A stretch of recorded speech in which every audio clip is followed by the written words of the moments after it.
That's so good to know. Thank you, everybody, for coming on board this afternoon. I am going to be as brief as possible on this show today. I do know that it's been a while. We've had the Saturday Live. This is August. I actually think this is the first one that we're having this year. So it's taking me like 8 months. So it's good to see everyone. People are joining and watching from Instagram. I know people are watching from Facebook, and some people are also watching from YouTube. And so the subject that we're discussing today is what is known to everyone. I'm not going to beat about the bush at all as regards the subject of the COVID-19, the issues regarding the variants, the vaccines, and the vaccinations. I know I'm just going to speak my truth because I understand that there are many individuals right now. There are so many parties right now. There seems to be a whole lot going on out there, and people are taking sides. But I decide to stay on the side of the truth as regards COVID-19, as I've always done, like I did last year, and I make sure that I just say the way it is. I do my research. I consult with specialists, experts who are on the subject matter. I also link it up vis-a-vis the things that I do in my own field in natural health. And then I compare the results. And then I can tell you what is verifiable. Because I understand the confusion. There is a lot of confusion out there. The regulatory bodies are confused. You see, sometimes the health bodies, the ministries of health, they come up with a lot of confusing information. If there was anything I emphasized last year, is the fact that it's a learning process for everybody. And so we cannot actually cast aspersion on anyone for whatever they say, as long as they are speaking on the side of the truth, and in all truthfulness, they are working towards solving and providing a solution to the problem at hand. Let me say this, it is not yet Uhuru. It is not yet over. And I would like to advise, please be careful. Is the reason this show is coming up today. It is not yet over. A lot of people are kind of lowering their guards and like, we're done with COVID, and then that is the end of it. It is not yet over. We still need to be watchful. We need to be careful. We need to take every necessary precaution. And so the essence of this show today is to actually clear a few issues, all right? And so we're going to do that, God helping us with all the resources available to us. I'm going to try as much as possible to clear the air on certain things, especially as regards the virus, on issues. Should we take the vaccines, sorry. Should we take the vaccines or not? Which vaccines do we take? People have asked me that question. Which of the 3 vaccines do you think I should take? I heard this one. I heard that one. I'm going to sort that out today, and I will give you my best and expert advice. Don't ask me if I've taken the vaccine. Ask me. I have. I've been completely vaccinated. I've had 2 doses of the vaccine. The experience is what made you should ask me what I felt and what I went through when I took the 2 vaccines. Okay, but to say to anyone not to take the vaccine, we're going to look into that today.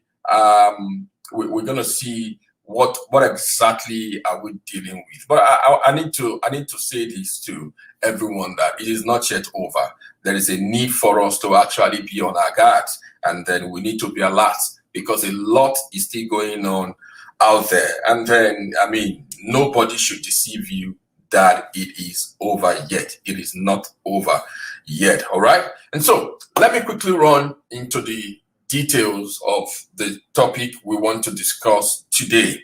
Okay. So the variants are out, and so far there are about 4 variants that have been identified.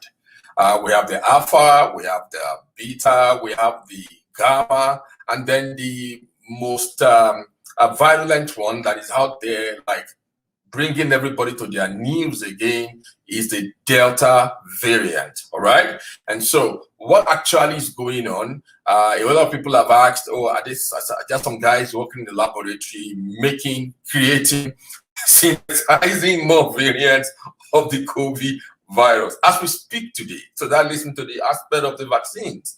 As we speak today, there are about 330 vaccines submissions that have been made. That is, there are about 330 vaccines that are being produced and worked on in the laboratory, in various laboratories across the globe as we speak. Most of the vaccines, if not all of the vaccines, we need a strain of the COVID-19 virus. Okay, so whatever happens between that, I don't want to talk about that right now. Of course, we all know what that could bring up, or what could happen, or what could, go on there. So there are people who are saying that the variants are actually because of the vaccines that are being produced, or the various researches that are being done in producing or bringing forward a vaccine that will solve the problem. It might be true. It could be true to an extent. Of course, it's all in a bid to bring about a solution to the problem.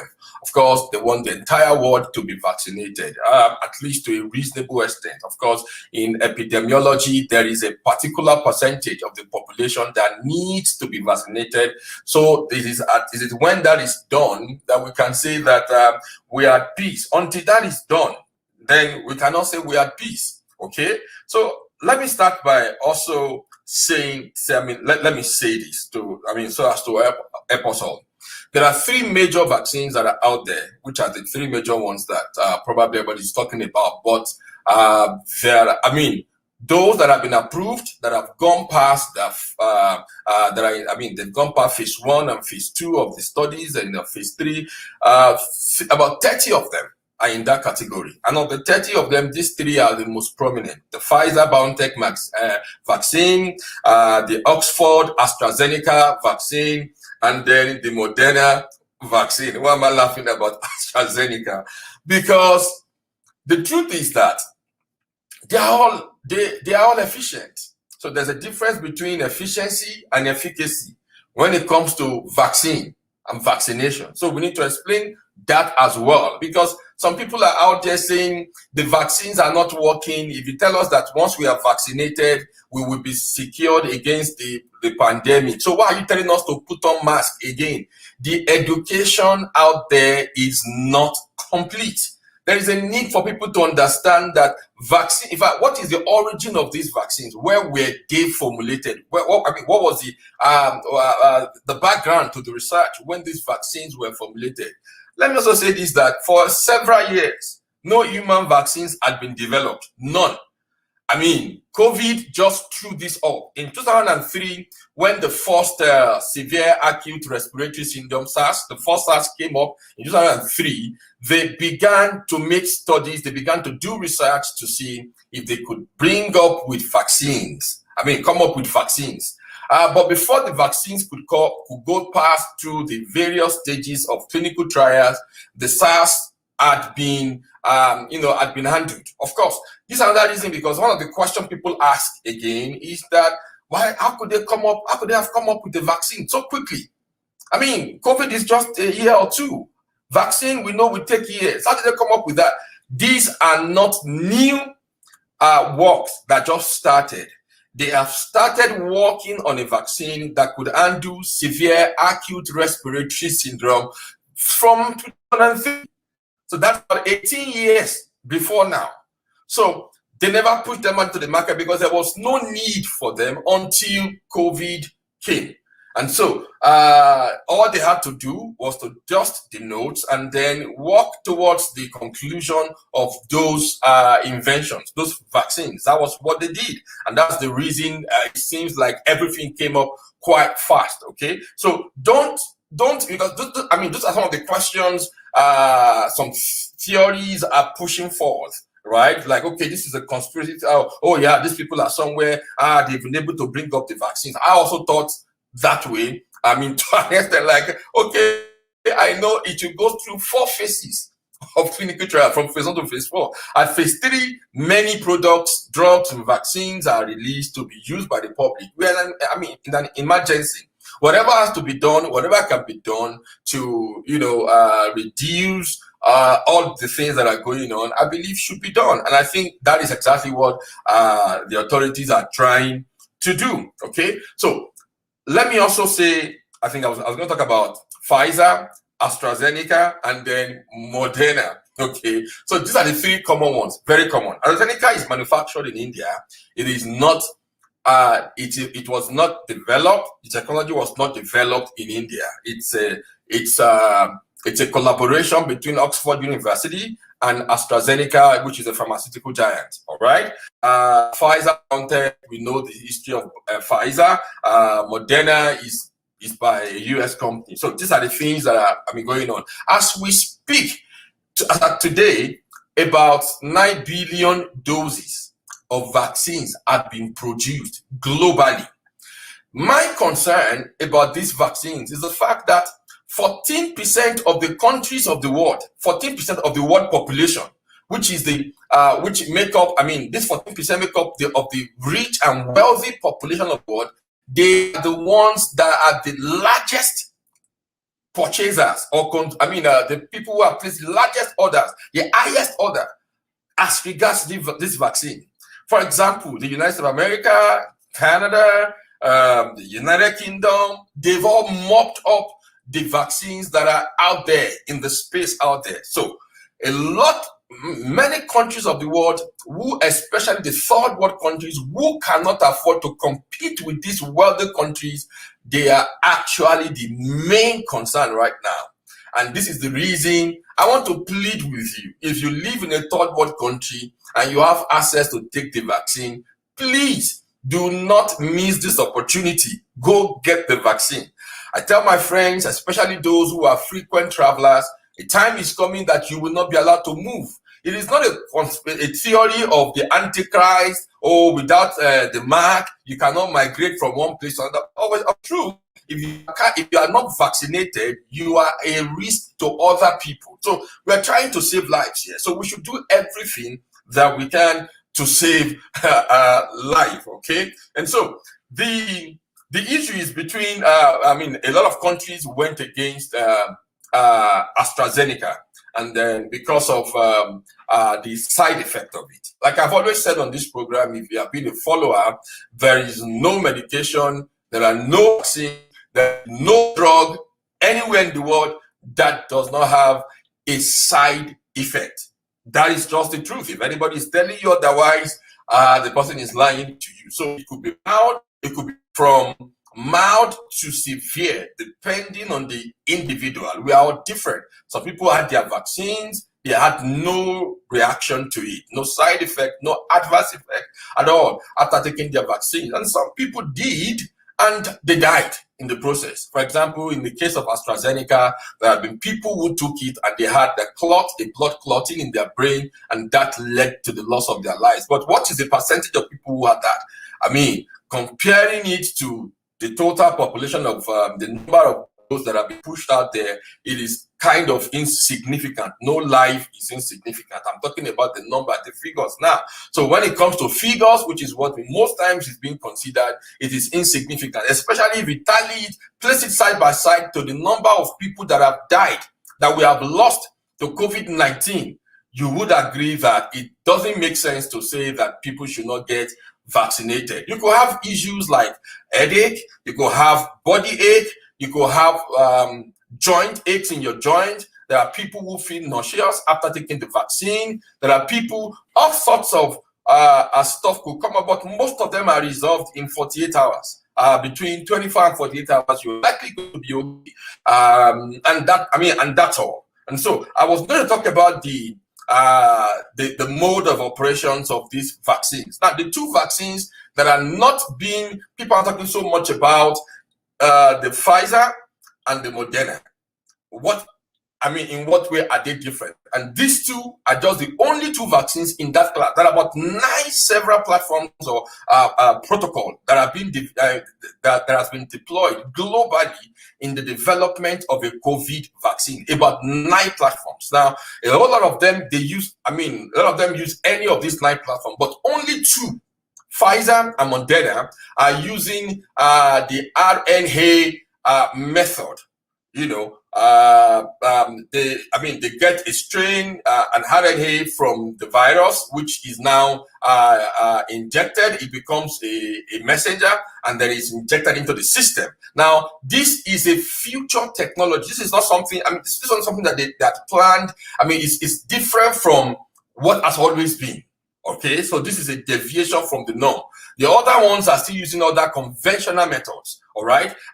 For some of them, they will need. There are some that use the inactivated vector method. That is, the virus is dead, and then when it is injected, it is there. It is activated. It is activated in the body of the recipient. And there are those who use the activated ones. That is, the virus is still alive, but and so it goes on there. It stimulates immunity, and then the body develops immunity. So the body learns the virus and is able to fight it if there is an introduction or exposure, as the case may be. But in the case of Pfizer and Moderna, they use the RNA method. And so that is why they are different. And they are the only two out of about 330 applications or researches that are going on to do vaccine. And a lot of people who are taking it. Moderna was what I took. I reacted to it. It was like, maybe because I've never been using drugs for a long time. I reacted to it.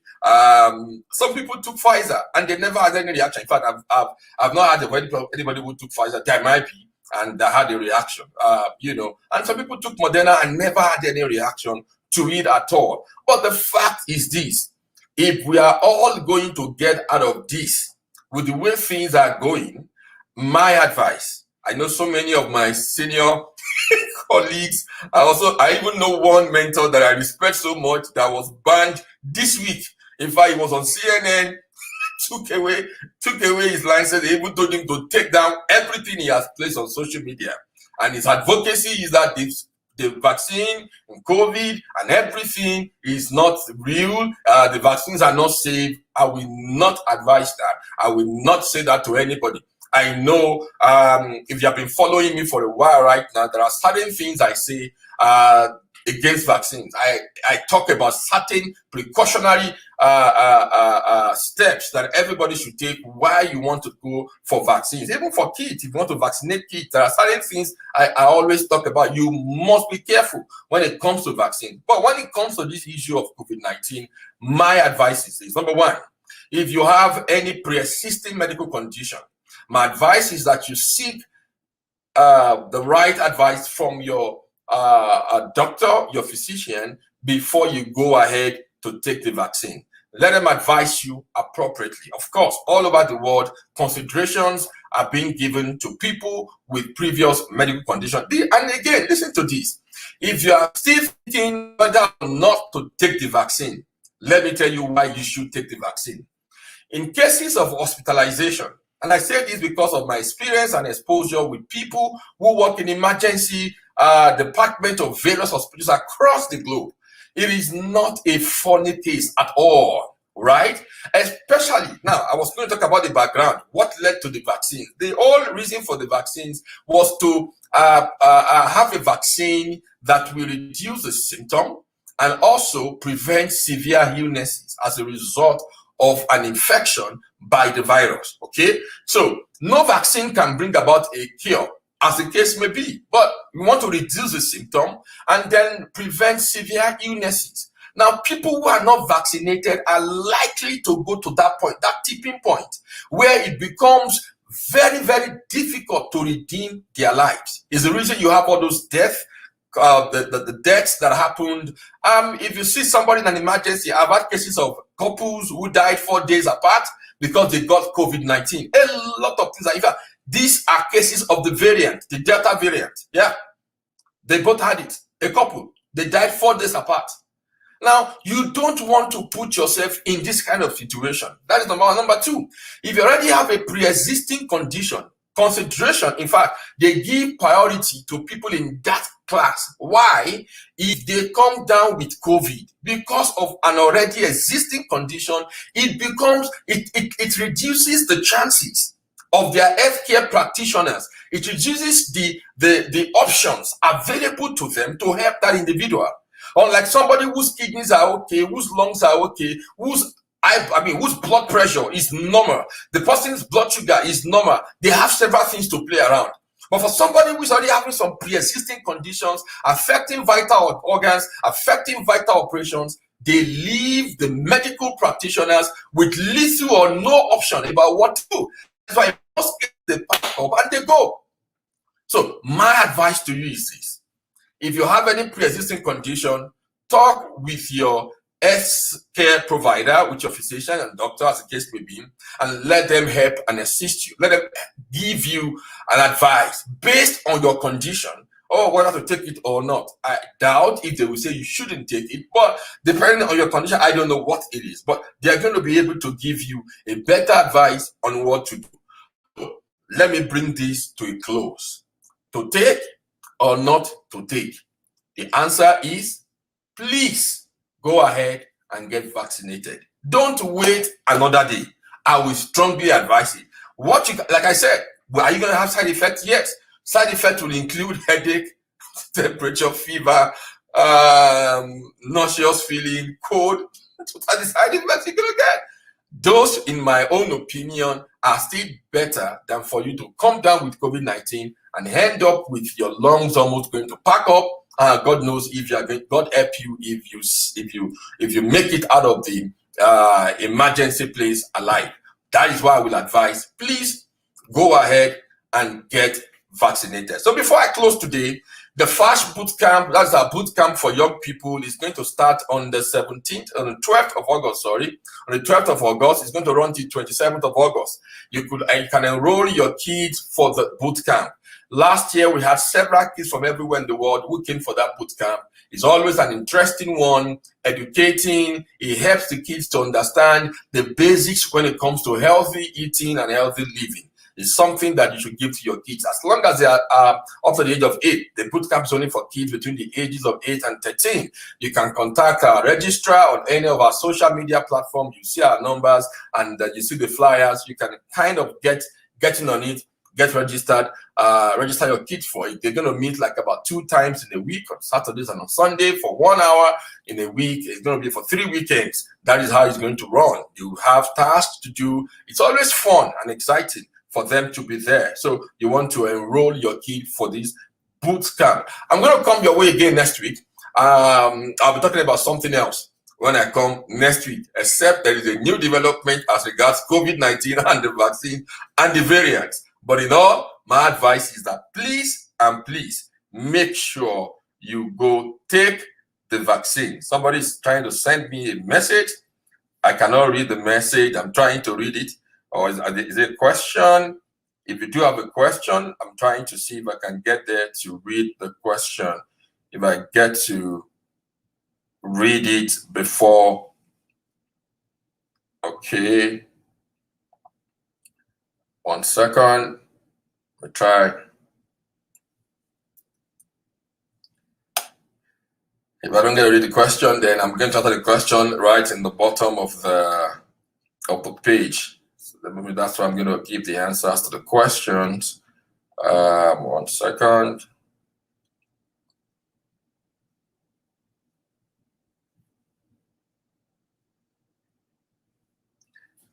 Doesn't look like I can read. I can see those questions today.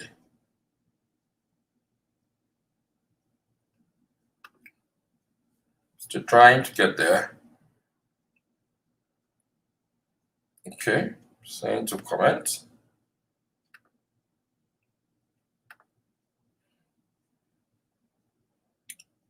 Okay. All right. Okay. For now, there are no questions there. Thank you, everybody, for joining us today. I appreciate your time. We'll meet again same time next week. At least I'm going to be committed to this for the rest of the year. So you are sure going to be seeing me every Saturday for the rest of the year. Thank you very, very much. We hope to see you same time next week. Have a great day.